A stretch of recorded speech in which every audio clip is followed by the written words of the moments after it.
शुभ सकाळ नमस्कार। आज खबर पर आपण मानक स्वागत। वीडियोटी संपूर्ण देखा अनुरोध। प्रधानमंत्री आवास योजना रे खंडे घर पाइबाक अपेक्षा करिथिबा लक्ष लक्ष गरीब परिवारक पई आसीजे खुशी खबर। नवेम्बर मासरु आरंभ हो पीएम आवास योजना बंटन प्रक्रिया पर्यायक्रमे दिया जिबा। आवास घर भाग होइथिबा एक भिन्नक्षम हिताधिकारी मध्य घर देव सरकार। यह सह प्रधानमंत्री जन्मदिन अवसर में अंत्योदय योजना रे हिताधिकारी घर बांटिबे सरकार।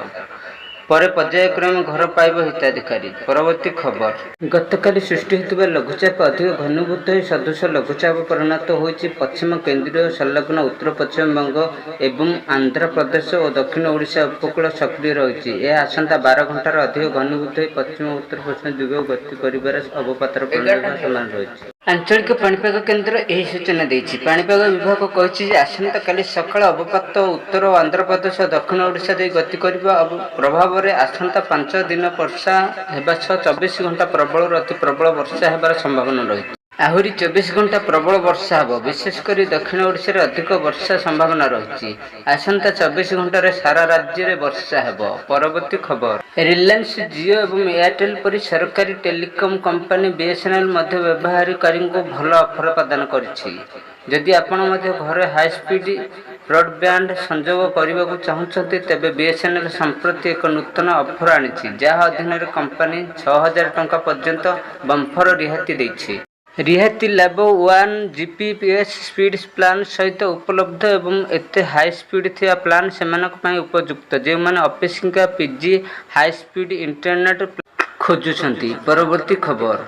सोमवार शुभारंभ है प्रधानमंत्री विकास भारत योजना पोर्टाल। एने केंद्र श्रम और नियुक्ति मंत्री मनसुख लाल मांडविया सोमवार सूचना देछंती। उभय नियुक्तिदाता एवं प्रथम कर्मचारी को 1 लाख कोटी टंकार एक केंद्रीय योजना लाभ नेबाक से अनुरोध करछंती। केंद्र कैबिनेट 1 जुलाई 2025 नियुक्ति भित्तिक प्रोत्साहन योजना प्राय 1 लाख कोटी टंका व्यय होइथिबा ए केंद्रीय योजना माध्यम देशर 2 वर्ष मध्य देश में 3.5 कोटी अधिक नियुक्ति सृष्टि को प्रोत्साहन करने को लक्ष्य रखा जायछि। एही योजना माध्यम 1 अगस्त 2025 आरंभ हुई 31 जुलाई 2027 पर्यंत एही प्रोत्साहन देबाक लक्ष्य रखा जायथिबा केंद्र श्रम एवं नियुक्ति मंत्री मांडवीय कहछंती। परवर्ती खबर। भाद्रव मास कृष्णपक्ष दशमी तिथि रे परंपरा अनुसार श्रीमंदिर रे श्रीजीव मानक बनभोजी बेश अनुष्ठित हेबो। हातर बाड़ी और शिकार लहुणी धरी बेश हेबो। कला गोरा 2 ठाकुर गजपति प्रताप रुद्र देवଙ୍କ समय राया रामानंद और श्री चैतन्य समय यही बेश और स्वतंत्र पूजार्चना प्रचलित हो आसुथिबा विश्वास करा जायछि। आज मध्याह्न धूप पर बनभोजी बेश पई श्रीमंदिर रे बड़ ठाकुर और श्री जगन्नाथ को 2टी आज्ञामाला लागि होइथाय। मध्याह्न धूप बढ़िबा पर बड़ ठाकुर एवं श्री जगन्नाथ आज्ञामाला को दक्षिण घर को विजय कर जाए। परवर्ती खबर। प्रबल वर्षा मालकानगिरी जिलार हाल बेहाल गत 2 दिन धरी लगातार वर्षा जो अधिकांश स्थान जलमग्न हो जाइछि। वर्षा मालकानगिरी विमान बंदर में प्राय 20 फुट लंबर मुख्य पाचेरी भुशुड़ी पड़ी जहाँ फल रन्य पानी प्रवेश करिछि। एही विमान बंदर निर्माण काम निम्न मानर होइथिबारु गत 2 वर्ष मध्य 3 थर पाचेरी भांगिथिबा जଣା पड़िछि। परवर्ती खबर।